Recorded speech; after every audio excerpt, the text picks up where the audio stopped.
Hi అండి అందరికీ. Cup సగ్గుబియ్యంలో ఒక కప్పు వాటర్ వేసుకుని 3 గంటలు నానబెట్టుకోవాలండి. ఎర్లీ మార్నింగ్ వేసుకునేటట్టయితే రాత్రిపూట నానబెట్టుకోవాలి. చూడండి, అస్సలు తడి కూడా లేదండి, చక్కగా నానిపోయినాయి. ఇప్పుడు వేరుశనగపప్పు లో ఫ్లేమ్ మీద వేయించుకోవాలండి.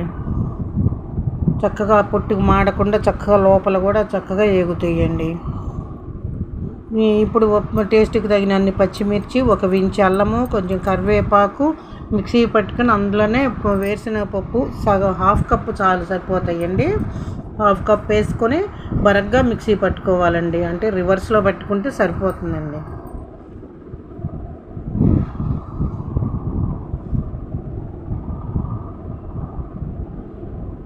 ఇప్పుడు మిక్సీ పట్టుకొని ఇందులోనే వేసుకోవాలండి.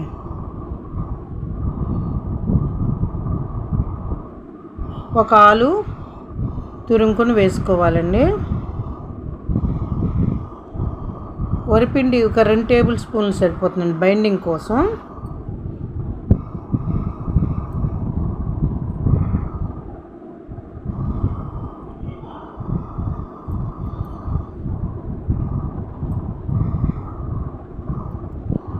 ప్రెస్ చేయకుండా కలుపుకొని ఎప్పటికప్పుడు ముద్ద ప్రెస్ చేసుకుంటే చక్కగా ముద్ద ఆ పన్నే వేసేసుకోవచ్చండి. ఉండ చేసుకొని ప్రెస్ చేయకుండానే కలుపుకొని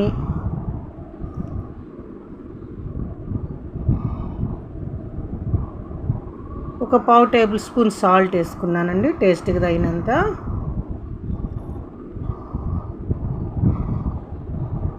కారం పెద్దవాళ్ళ కోసం వేసుకున్నానండి. పిల్లలకు కారం అక్కర్లేదండి, ఆ పచ్చిమిర్చి ఘాటే సరిపోతుందండి.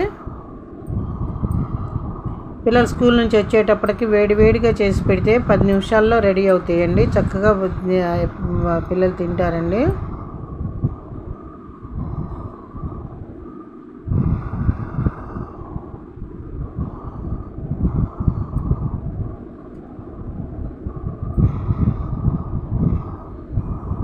అప్పటికప్పుడు వేడిగా చేసుకునే పొద్దున్నే ఏ టిఫిన్లు లేనప్పుడు, ఏ పిండ్లు లేనప్పుడు కూడా రాత్రిపూట కొంచెం నానబెట్టుకుంటే సగ్గుబియ్యం పొద్దున్నే వేసేసుకోవచ్చండి.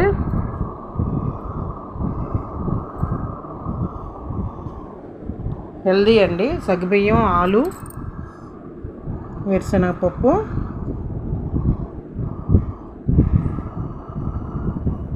అటు ఇటు తిప్పుకుంటూ అలా కాల్చుకోవాలండి.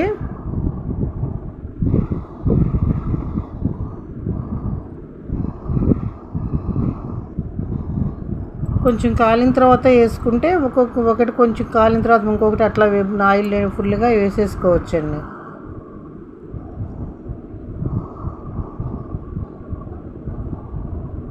బిగవకుండా వేసారనుకోండి ఒకదానికొకటి అంటుకుంటాయండి.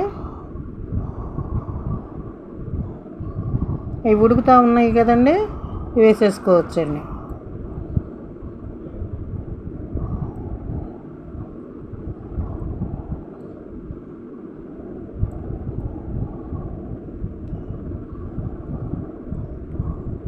అలా వేసేసుకోవచ్చండి.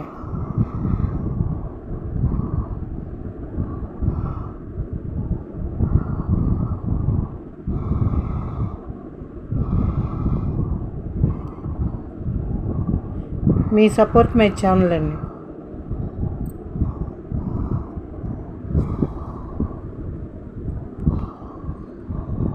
అలా మొత్తం వేసి చూపెట్టానండి, అలా వేసుకోవాలని చెప్పి. ఆయిల్లో ఫుల్గా వేసుకోవచ్చండి. అలా బిగవకుండా కాదండి, బిగుస్తాయండి. మనం అది చూడండి అట్లా కాలుతూ ఉంటాయండి, వరుసనే కాలుతూ ఉంటాయి.